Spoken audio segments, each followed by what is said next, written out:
¿Cómo no estar hablando de estos temas? Uno se pregunta, ¿no? ¿Cómo se hace para no estar hablando de esto? Porque yo creo que un poco, como estaban diciendo antes, lo que pasó el miércoles pasado, de alguna manera, viene a ser un parteaguas de, cuanto menos, lo que viene siendo el gobierno, este año largo de gobierno de Javier Milei, que si bien ya hemos visto represiones y acciones de este tipo, como la que tuvieron lugar el miércoles pasado, me parece que la gravedad, el alcance y la capacidad operativa y organizativa de parte de la inteligencia de las fuerzas y demás, y la responsabilidad explícita, ¿no?, de Patricia Bullrich, en este caso me parece que alteró y marcó bastante todo en general. Porque, bueno, ¿de qué veníamos? Cuando cerramos la columna política el lunes pasado, precisamente una de las cosas que habíamos dicho era que habíamos visto que el otro miércoles habían participado hinchas autoconvocados de Chacarita y algunos de la Ferrere en la marcha de los jubilados, que viene teniendo lugar hace varios meses, en los que hace varios meses se vienen fumando palo, represión, gases, empujones, maltrato, ¿no?, al grupo minúsculo, lamentablemente, que se moviliza de jubilados y jubiladas, porque obviamente son personas que obviamente muchas tienen no solo problemas de salud y demás, sino también no tienen por qué estar a sus años, ¿no?, tener que bancarse frío, calor, palo, empujones, maltrato y demás de la policía porque están cobrando miseria. Precisamente es uno de los sectores que más ha sufrido recortes, no solo en monto de lo que están cobrando, que son monedas, sino también de prestaciones y demás. Hoy los jubilados y las jubiladas, si no están bancados por sus familias, ¿no?, hijos, hijas, sobrinos, sobrinas, lo que fuere, están colgando de un alambre su vida. Se habían sumado hinchas autoconvocados de Chacarita, un grupo ahí de 20, 30, y si bien le hicieron, como decían ellos, convocaban a hacer el aguante, no hubo ningún problema en cagarlo a palo a ellos también. Esto había pasado. Pero eso había generado un hecho, que fue que varias hinchadas empezaron a convocar, se autoconvocaron, y acá vamos a hablar un poquito de lo que es el fútbol, porque vos sabés que el otro día teníamos una charla con un amigo, Germán, el compañero con el que charlamos en el primer programa de este año, sobre política internacional, y decíamos de que más allá de todo este contexto de posmodernidad, donde, digamos, lo que hay es una suerte de disolución de los lazos en general, ¿no?, una licuación de las identidades, una de las pocas cosas que sobrevive, ¿cuál es? La identidad futbolística. Esto va a parecer una pavada, pero no lo va a ser cuando nos damos cuenta, por ejemplo, cuando Argentina salió campeón del mundo en el último mundial, no hubo ningún problema, se juntaron de todos los colores, de todos los palos, de todas las edades, de todos los lugares. El único problema eran los nervios que tenían todos los dirigentes, los dirigentes del fútbol, de la política. 5 millones de personas en la calle, los dirigentes de burgueses estaban todos. Y ahí es para pensar esto, que quizás el fútbol viene siendo, no de ahora, de hace rato, quizá uno de los pocos cohesionantes de la identidad popular, de masas, porque, digamos, ya la cosa de, qué sé yo, quizás hoy hablar de clase, o hablar quizás identitariamente, o hablar de otras cuestiones, incluso cuando se habla de la nación y demás, lo único en lo que más o menos se hace un frente común sigue siendo cuando se habla de la cuestión futbolera. Y el qué barrio sos, y cuál es tu equipo, y esto va más allá incluso en el resto del país, ¿no? No nos quedamos solamente en el fenómeno metropolitano. Hay un entrenamiento de la gente que va a la cancha. Exacto. El año pasado yo contaba una cosa que la percibí, la profundidad que tenía, y vos estás ratificando. En la cancha de Gimnasia, no me acuerdo qué pasaba, cerraron las puertas con la cancha llena y le tiraban gases a la gente en las tribunas, con las puertas cerradas. ¿Qué hizo la gente? Se quedó tranquila, no hizo nada, esperando que se fueran los gases. Si la gente reaccionaba, era una masacre. Esa serenidad le vino a la multitud por la experiencia. Seguro. Es que aparte es uno de los únicos ámbitos, el fútbol, donde tenés el contacto permanente también, ¿no?, con las estructuras represivas. Dejando de lado el folclore, ¿no? Digamos, hay un lugar, de hecho, más de uno piensa, hemos tenido seguramente alguna charla donde donde hay una suerte, digamos, ¿no? de emergente ahí, de olla a presión, donde muchas veces se descargan muchas de las tensiones sociales. A veces lo ves ahí, en la cancha, porque bueno, con alguien te tenés que agarrar. Bueno, hubo una suerte de, no sé cómo decirlo, pero se dio espontáneamente una suerte de coincidencia de hinchadas de un montón de clubes, no solo de primera, de clubes del ascenso, metropolitanos, no del área metropolitana. Está bien, estamos hablando de una situación que tuvo lugar aquí, ¿no? En Buenos Aires, en la ciudad de Buenos Aires, pero digamos, esto no es algo que nos resulte extraño para pensar el resto del país, porque sigue siendo el fútbol con todo lo que tiene encima. En algún momento también estaría bueno que charlemos sobre todo lo que viene pasando con el tema de la privatización del fútbol, porque hay unos negociaciones ahí, pero no hemos tenido tiempo de charlar de eso. Pero el tema de las sociedades anónimas deportivas y demás también es una punta que la política y sectores empresariales vienen viendo hace rato. Pero bueno, dejémoslo ahí. Pero digamos, en los clubes hoy también uno lo que ve es que la participación del hincha, de la hincha, también está bastante restringida, cortada, no pueden acceder a ciertos ámbitos de decisión, porque de alguna manera ya en los clubes funciona una suerte de cuasi privatización en su funcionamiento, más allá que formalmente siguen siendo sociedades sin fines de lucro, etcétera, pero la realidad es que después los ámbitos de decisión lo toman dirigentes que son también emergentes de partidos políticos. Muchos dirigentes políticos se forman en los clubes. Bueno, Macri, la experiencia de Macri es una, por mencionar, sí. Y así podemos seguir infinitamente, pero en los pocos lugares que le siguen quedando a los hinchas que no son la barra brava, y acá, más allá de no querer idealizar, porque no viene al caso, porque obviamente tampoco estamos hablando de angelitos, ¿no? Pero hay una distinción entre los que son los hinchas de los clubes que participan de la vida deportiva y de la vida política interna, y otra cosa, el sector barra brava, que básicamente el sector barra brava son la mano de obra de ciertos grupos políticos para ser después matones, grupos de presión, que tienen muchas veces vínculo también con lo sindical.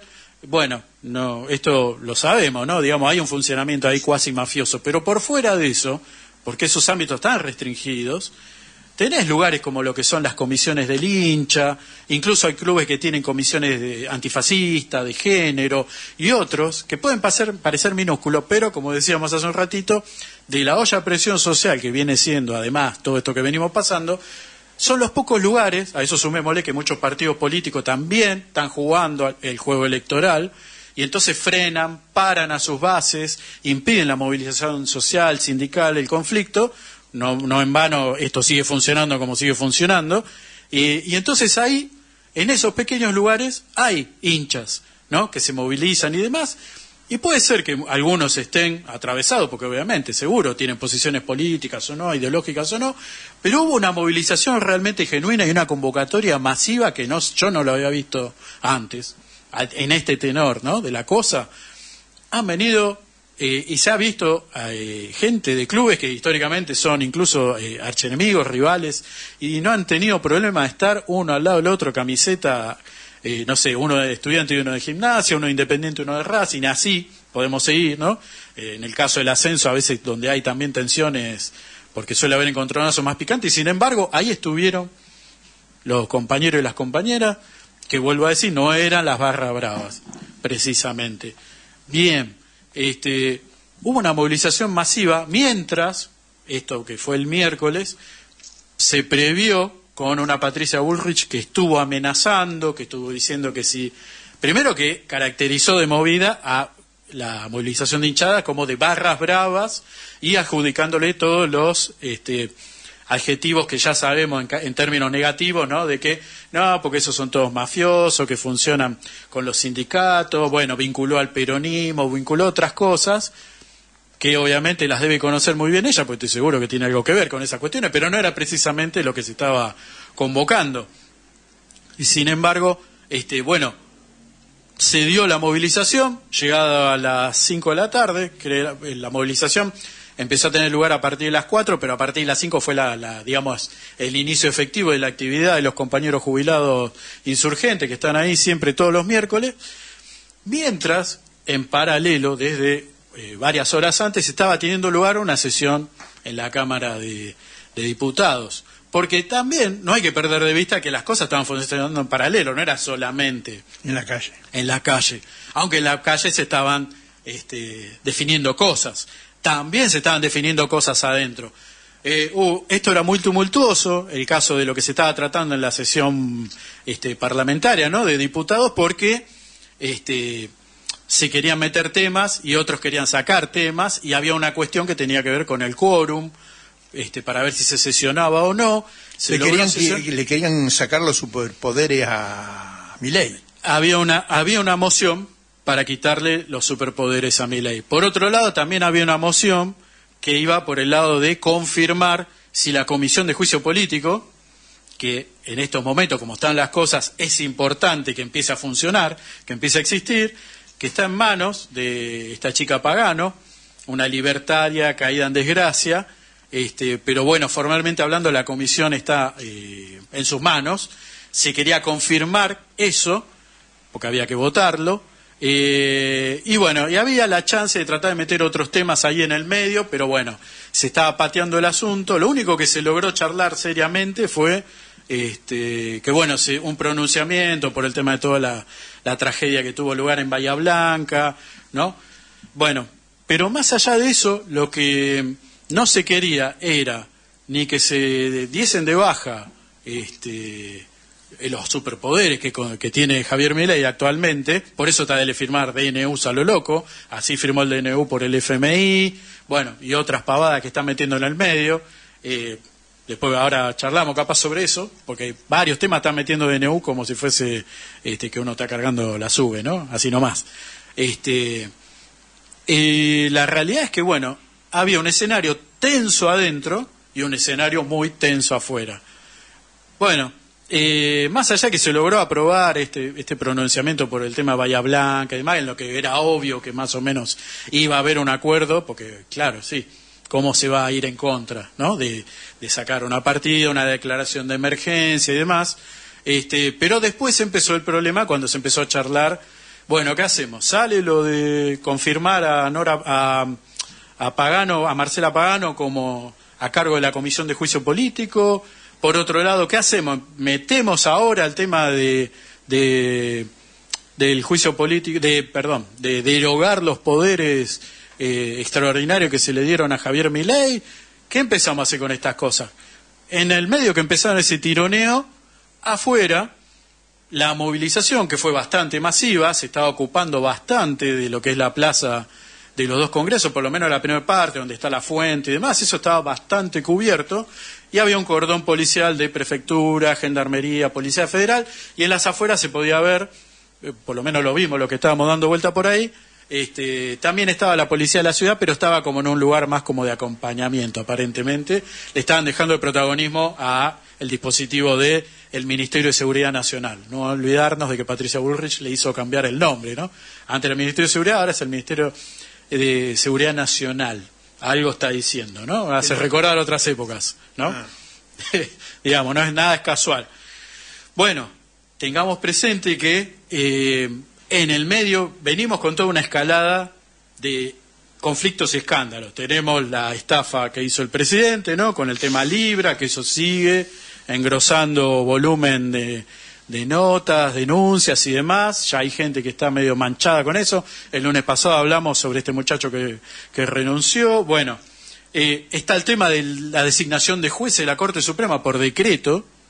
Este tema también está dando vueltas, porque eso se tendría que haber charlado la semana pasada, pero con todo este lío se pasó. Probablemente se aborde este jueves o quizá el miércoles, eso ya depende de lo que haga. Tengo entendido que eso tiene que entrar por el Senado, así que ahí ya depende de Villarroel. Y por otro lado, tenemos el tema del DNU para el préstamo del FMI, que se quiere sacar, ya charlamos sobre esto, se quiere hacer aprobar como que, listo, lo único que vamos a tener son grandes beneficios, pero no se pueden explicar las condiciones, los modos, los métodos, ni siquiera se sabe bien los montos. Bueno, y ningún beneficio, esto para la bicicleta financiera. Exactamente. Entonces, bueno, No vamos a entrar por ahí en los grandes detalles, porque a esta altura creo que ya seguramente los y las oyentes del programa ya conocen bastante de lo desastroso que tuvo lugar. Sí, vamos a charlar por ahí de dos elementos que para mí está bueno como conceptos para ver cómo se juega con eso, ¿no? Por un lado, la noción de significante vacío. Esto es una cuestión, si querés, muy de los comunicólogos, de los politólogos, pero ellos hablan de que la actual forma de hacer política, una cuestión que se utiliza ya desde desideologizada, es usar palabras que no tienen un sentido atado, sino que son sentido móvil, cambiante, que no termina de definir nada. Entonces, por ejemplo, la noción de seguridad, nosotros por ahí la podemos pensar en términos de seguridad. Yo pienso en seguridad en mi vida, en mis condiciones de vida y demás, pero para otros lo que estamos hablando es de la seguridad en términos patrimonialistas. Entonces ahí tenemos, ¿no?, una disputa, y en este sentido Patricia Bullrich hace rato que está haciendo una carrera. No hace falta que hablemos de la carrera de Patricia Bullrich, que es una saltimbanqui que cambia, salvo los partidos de izquierda, creo que estuvo en todos lados. No, estuvo en Montonero. Arrancó Montonero, pero después su vida política... Que fue lo mejor que hizo, porque ahí, ¿cómo se llama? Grabois, habría que explicarle, pero porque vista así macro la línea de Grabois es buena, pero se le muestra la hilacha cuando identifica a Montonero con Patricia Bullrich, que no tiene nada que ver. Eso es un bandidaje de Grabois. Y bueno, ahí hay que ver qué está haciendo el amigo Grabois, ¿no?, para este tipo de cuestiones. Hace trampa. Pero lo bueno, que no hay que hacer para la política popular, no hay que hacer trampa. Hay que decir la verdad. Ahí queda claro, en relación a esto que digo, el significante vacío, de que la muchedumbre que había, más allá que había ánimos caldeados, que había puteadas, que hubo algún que otro empujón, estábamos viendo, pero no estábamos viendo necesariamente el conflicto inminente hasta que no hubo la orden de reprimir. Y ahí está el activo que tiene Patricia Bullrich. Ella ha construido una imagen de esto, y en este sentido es interesante tener presente el modo en que después Javier Milei defendió, porque si hay algo que yo creo que se empieza a ver, es un poco este resquebrajamiento que hay. A ver, Javier Milei está ahí firme, y en principio no pareciese que lo vayan a correr, a sacar, o que él mismo vaya a renunciar. Sin embargo, seguimos con lo que, como está desde el primer día, que es todo un andamiaje sostenido con hilitos, con palitos y con naipes, y que donde sopla un poco fuerte el viento se cae, porque esto está todo sostenido básicamente con apoyo mediático, financiero y bueno, de Estados Unidos básicamente, pero digamos a nivel calle, masa, pueblo, digamos masa crítica, eso no está. Ahí hablamos de, entonces, esta idea, hay una idea, vos quizás conozcas, que se habla de sinécdoque. La sinécdoque es cuando se habla de algo y se trata de englobar algo, pero que en realidad solo se toma una parte, ¿no? La parte por el todo se utiliza normalmente, ¿no? Este concepto que muchas veces es, que por ejemplo uno cuando dice, ¿quién es la cabeza de la familia, no? Bueno, la cabeza de la familia no. ¿Quién será en todo caso el padre o la madre o el que se hace cargo? Pero se habla de cabeza, se habla de una parte. Bien, esto para decir por qué. Porque el activo que vende Patricia Bullrich es precisamente el que más necesita en estos momentos medio flojos de Javier Milei, que es hablar, y de esto habló precisamente Javier Milei, cuando reivindicó a Patricia Bullrich, y lo primero que dijo es: nosotros somos los garantes de la seguridad, como si fuese que la seguridad en estos términos, que es la seguridad impuesta a palazos, porque no estaba en crisis, no estaba por colapsar o se iba a venir un golpe de Estado como ellos estaban diciendo, sino que precisamente lo que necesitaban era un efecto disciplinador. Entonces, venden, y es lo que destacó el presidente Javier Milei, esta seguridad. De hecho, en la charla que dio en Expoagro, abrazó a Patricia Bullrich y le dijo gracias, ¿no? Y dijo, bueno, ella lo que nos garantizó es la seguridad para todos ustedes, pero para todos ustedes era a la gente de los grandes ojeros y grupos de siembra y demás, no estaba hablándole al pueblo.